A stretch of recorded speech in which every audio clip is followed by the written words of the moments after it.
제가 채널에서 계속하는 얘기는 어서 빨리 탈원화를 해야 된다는 것입니다. 원화 자산을 갖고 있지 말아야 돼요. 그냥 한마디로 말해서 아래로 그냥 소위 추락하는 자산입니다. 원화 자산이라는 거는 결국 달러 표시 자산을 갖고 있어야 되는 그런 시대가 됐고요. 단기간에 달러 표시 자산을 갖고 있어야 이런 게 아니라 월 벌어들이는 소득의 일정액을 계속해서 달러로 바꿔가면서 적립식 하듯이 그냥 달러 자산을 꾸준히 편입하고 그 비중을 절반 이상으로 높여놓는 거를 정말 강력히 추천드리겠습니다. 많은 분들이 국내 부동산을 살 때 원화 가치가 내려가니까 부동산은 가치 보존이 된다는 생각을 하시고 있는데요. 우리나라 부동산이라는 거에 기대 수익률은 연 3, 4% 수준이고 환율만으로 이미 이만큼 다 내려가기 때문에 그냥 달러를 갖고 있는 것만으로 서울 아파트 갖고 있는 거랑 똑같고요. 두 번째는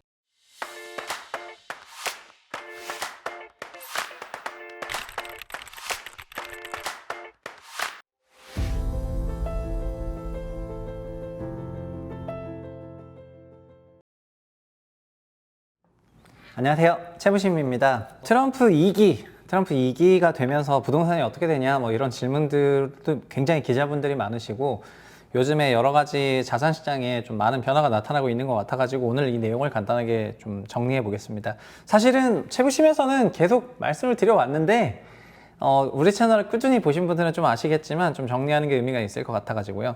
일단은 지금 트럼프 2.0은 말 그대로 굉장히 강력한 그런 대통령이 될 것 같습니다. 사실 상원은 이미 휩쓸었고 하원을 이제 수입을 하냐 마냐인데 하원도 거의 끝났기 때문에 상하원 다 먹은 이제 정말 강력한 그런 권력이 탄생을 하게 되는 것 같습니다. 그래서 2020년에는 바이든한테 지면서 그 대통령 정권 인수하는 과정에서 이제 굉장히 난리가 있었는데 지금은 막 되게 당당하게 들어갈 예정이라고 하죠. 그래서 오늘 트럼프가 뭐 오벌 오피스를 간다고 했는데 여튼 그런 내용이 있는 것 같고요.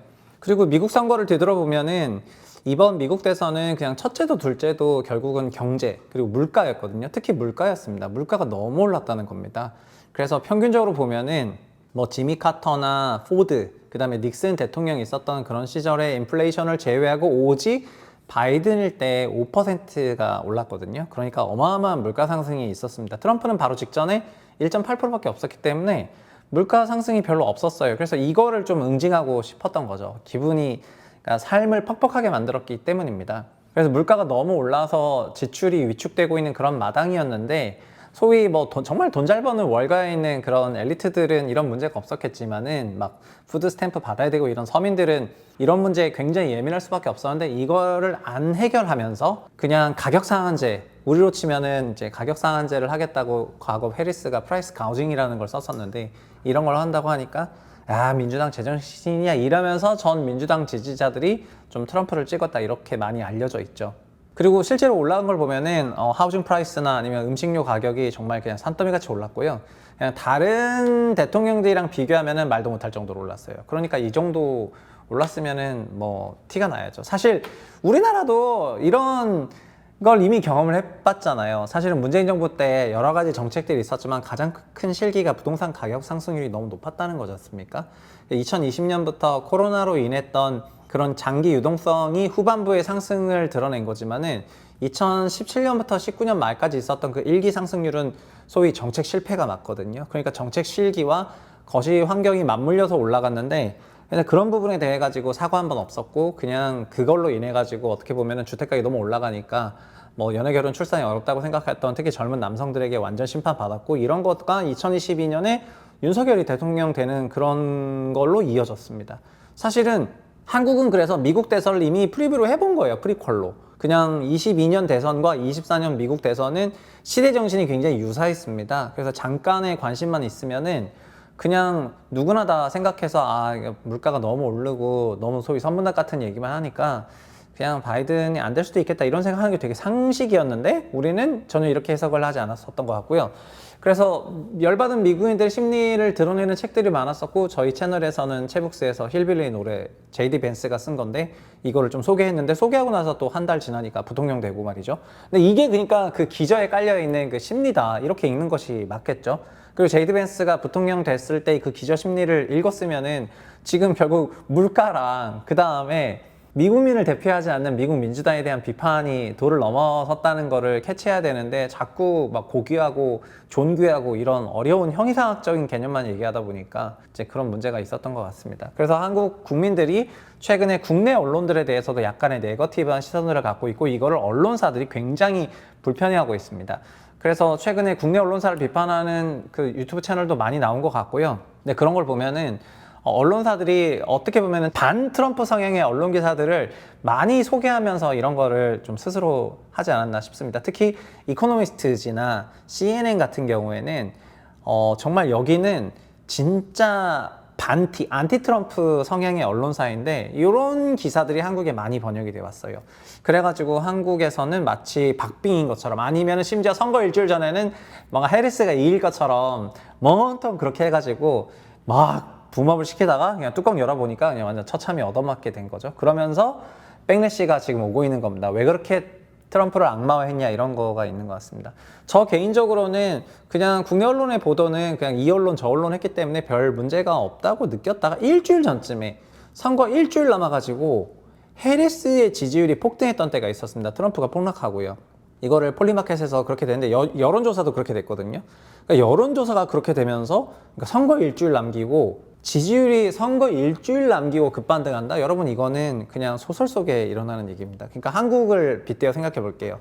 이전 정부에서 주택가격을 잡지 못하는 그런 엄청난 실기를 했기 때문에 막 열받아 있는 상태에서 대선을 치르고 있는데 일주일 전에 하물며 손바닥에 왕자를 쓰고 나와도 우리나라도 그 대통령을 만들었는데 근데 그 정도도 아닌데 지지율이 역전해가지고 갑자기 해리스가 치고 올라가고 이게 말이 된다고 생각하십니까? 그래서 그 부분을 보도했을 때 제가 약간 위화감을 느껴가지고 지금 트럼프 지지율이 내려갈 만한 어떤 마특한 원인도 없는데 지지율이 내려가고 해리스가 올라간 게 내가 이상하다 이 얘기를 지난주에 했더니 저희 댓글에도 막 뭐 트럼프가 말 실수했고 등등 이런 게 엄청 달렸었거든요. 엄청 달렸었는데 사실상 저 개인적으로는 이미 끝난 선거라는 겁니다. 선거를 시작하기 전에 이미 끝난 선거라는 겁니다. 캠페인 차원에서.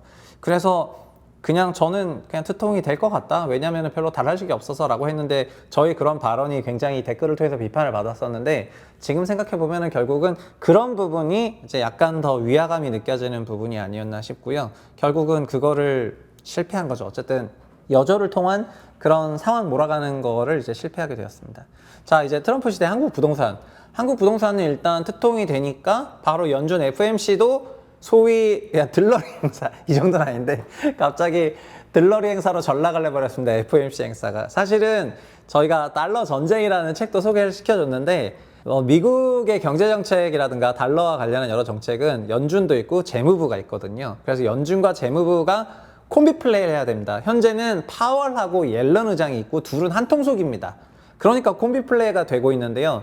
트럼프 행정부에서는 재무부 장관이 파월하고 콤비 플레이를 할 수가 없어요. 결국 그래서 연준은 고립되게 되어 있습니다. 결국 연준은 그냥 지금 어느 정도 옐런이랑 굉장히 쿵짝쿵짝 맞는 거가 이제 안 되게 되어 있죠. 지금 유력한 재무장관 후보자는 소로스의 왼팔이었죠. 오른팔이 드러큰빌러면은 왼팔이 스캇 베센트인데 스캇 베센트가 매우 유력한 재무장관 후보고 그리고 재무부 장관에 대한 그 역사도 저희 채널에서 책을 통해서 소개했죠. 달러 전쟁이란 책인데 그 영상 보시면은 재무부 장관들의 역사가 또 나오거든요. 그래서 재무부 장관들의 역사는 연준 의장들의 역사만큼 중요해요. 왜냐하면 둘이 그 달러에 대한 권력을 50%씩 나눠 가졌기 때문입니다. 현재 옐런이 눈에 안 보이는 것 같지만 실제로 굉장히 많은 거를 하고 있고 파월이랑 같이 그래서 이제 그 둘의 뭐라 그럴까 이제 종전에는 굉장히 긴밀했는데 이제는 아닐 거기 때문에 이제 파열음이 나올 수밖에 없다 이렇게 생각하면 될 것 같고요. 결국은 그리고 힘의 권력상으로는 재무부 장관이 앞으로 펼쳐나갈 그런 흐름이 더 중요해졌죠. 그래서 달러 전쟁 책도 지금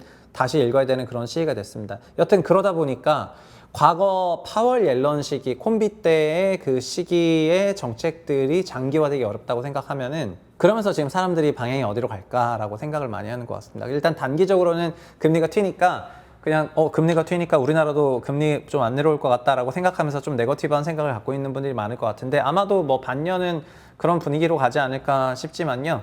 근데 우리나라 부동산은 저 개인적으로는 이제 투자 매력이 많이 내려가기는 했습니다. 일단은 한국에 대해서 트럼프 행정부의 정책을 여러 가지 기관에서 분석을 했는데 일단 전체적으로는 관세 때린다는 얘기가 있고 우리나라도 관세 맞게 되면은 우리나라 경제 성장률이 좀 떨어진다 이런 거를 현대경연에서도 분석을 좀 했었거든요. 성장률 내려가는 거는 근본적으로 소득이 내려간다는 거니까 이게 좋은 시그널은 아닙니다. 근데 정말 우리가 소득이 내려가냐? 그거는 좀 지켜봐야 되겠습니다. 다만 지금은 그냥 대출 규제가 있으니까 시장이 좀 냉각기가 있을 건데요. 최근에 코인 가격이 너무 올라가고 있어가지고 그런 부분이 조금 있을 것 같습니다. 앞으로는 뭐 금리만 좀 중요하게 봤던 게 지난 4년이었던 것 같습니다. 그래서 금리를 보다 보니까 자연스럽게 연준을 봤었던 건데요. 근데 지금은 이제 금리뿐만 아니라 그냥 미국의 경제 정책을 봐야 될 때가 된 거고요. 그리고 자연스럽게 달러 인덱스도 매우 중요하게 봐야지 될 것 같고, 그리고 한국도 성장률 여러 가지 지표도 있지만 환율 너무 중요한 것 같습니다. 제가 채널에서 계속하는 얘기는 어서 빨리 탈원화를 해야 된다는 것입니다. 원화 자산을 갖고 있지 말아야 돼요. 그냥 한마디로 말해서 아래로 그냥 소위 추락하는 자산입니다. 원화 자산이라는 거는 결국 달러 표시 자산을 갖고 있어야 되는 그런 시대가 됐고요. 단기간에 달러 표시 자산을 갖고 있어야 이런 게 아니라 월 벌어들이는 소득의 일정액을 계속해서 달러로 바꿔가면서 적립식 하듯이 그냥 달러 자산을 꾸준히 편입하고 그 비중을 절반 이상으로 높여놓는 거를 정말 강력히 추천드리겠습니다. 한국의 환율 기준으로 보면은 원화 표시 자산은 1년에 3%가 넘게 가치가 떨어지고 있거든요. 많은 분들이 국내 부동산을 살 때 원화 가치가 내려가니까 부동산은 가치 보존이 된다는 생각을 하시고 있는데요. 우리나라 부동산이라는 거에 기대 수익률은 연 3, 4% 수준이고 환율만으로 이미 이만큼 다 내려가기 때문에 그냥 달러를 갖고 있는 것만으로 서울 아파트 갖고 있는 거랑 똑같고요. 두 번째는 여기는 심지어 자산 변동성 리스크가 있는데 여기는 변동성 리스크도 없어. 근데 이걸 만약에 S&P 같은 그런 지수에 투자하게 된다면 그때부터는 10% 이상 높은 그런 이제 기대 수익률이 생기는 거죠. 특정 연도에 내려가겠지만 부동산도 동일하다고 보시면 되고요. 지금 한국 부동산은 세계 자산 시장이랑 많이 동조화가 되고 있기는 합니다. 근데 원화 표시이기 때문에 불리하다는 거죠. 그리고 거래 회전율은 뭐다? 거래 회전율은 그냥 거래가 안 될 정도고요. 물론 뭐 다 털어가지고 막 그냥 1주택도 뭐 다 팔아라 이런 건 아닙니다. 이런 건 아니지만은 근데 어느 정도 주거 문제가 해결되면은 자가에 집착할 필요도 없다는 거고요. 전세든 월세든 주거 문제 해결되면은 달러를 늘리는데 정말 올인해야 됩니다. 올인해야지 된다 이렇게 말씀드리겠습니다. 그리고 저희 채부심에서는 그 매크로 제가 주식 애널리스트 출신이어가지고 지금 트럼프 시대가 된 만큼 그냥 이제 보다 더 투자와 관련해서 좀 근본적인 그런 스터디를 할 때가 된 것 같습니다. 저는 밸류에이션을 좀 잘하는 애널리스트였는데 밸류에이션 방식에는 좀 세 가지 방식이 있다 생각하거든요. 삼전 하이닉스 같은 사이클 산업들을 어떻게 밸류해야 되는지, 그 다음에 테슬라나 애플 같은 장기 성장률, 아니면 또 엔비디아나 이런 기업들 터미널 방식을 쓰는데 그런 걸 어떻게 밸류해야 되는지를 개설하고 있기 때문에 요거 이제 밑에 댓글 보셔서 한번 참조해 보시면 좋을 것 같고요. 강의는 공짜로 가능하지만은 교육은 비싸거든요. 그래서 왜냐면 교육은 이제 사람을 바꾸는 거기 때문에 비싼 거고요. 강의는 그냥 인터넷을 통해서 유튜브를 통해서 지금도 그렇지만 부동산 시장에 대해서 이렇게 강의를 하는 거는 돈 받을 필요가 없다고 생각을 합니다. 그냥 시장 뉴스 전달하고 해석하고 그 다음에 저만의 인사이트를 전달한다 하더라도 이건 어쨌든 강의식으로 전달이 되기 때문에 이제 그거에 대해서는 무료로 최대한 많은 사람이 듣게 하는 게 좋은 것 같고요. 교육의 경우에는 여러분이 그냥 수학학원이나 영어학원 가는 것처럼 영어를 할 수 있게 수학 문제를 풀 수 있게 하는 것처럼 투자 교육도 그 투자를 정말 할 수 있게 이렇게 바꿔놓는 거지 강의는 아니거든요. 그래서 그렇게 인간을 바꿔놓기 때문에 그 가격대가 있을 수밖에 없는 게 강의라는 거를 말씀을 드리겠고 댓글 한번 살펴보시면 좋겠습니다. 제가 매크로는 아주 전문가는 아니기 때문에 매크로를 보시는 회색인간이라는 그 트레이더 분이랑 같이 이제 둘이 하는 건데요. 그래서 아마 매크로 부분하고 저는 섹터 애널리스트 출신이자 밸류에이션으로 하는 거를 하시면 될 것 같고, 저 개인적으로는 투자를 어렵게 하는 거를 지향하고 월정액으로 아주 쉽게 지수만 사도 된다고 생각을 하는데, 그렇다 하더라도 한 그 중에 아주 일부 뭐 20% 30% 그 일부는 뭔가 그 초과 성장할 수 있는 거를 찾아서 나름 어느 정도는 운영할 필요는 있다고 생각을 하거든요. 그래서 다 이럴 필요는 없지만 이런 생각이 있으시다면은 한번 참여해 보시면 좋겠습니다. 근데 과정상 온라인이 안 되고 오프라인만 돼서 조금 죄송할 따름인데 댓글 한번 보시면 좋겠습니다. 오늘 여기까지 할게요. 감사합니다.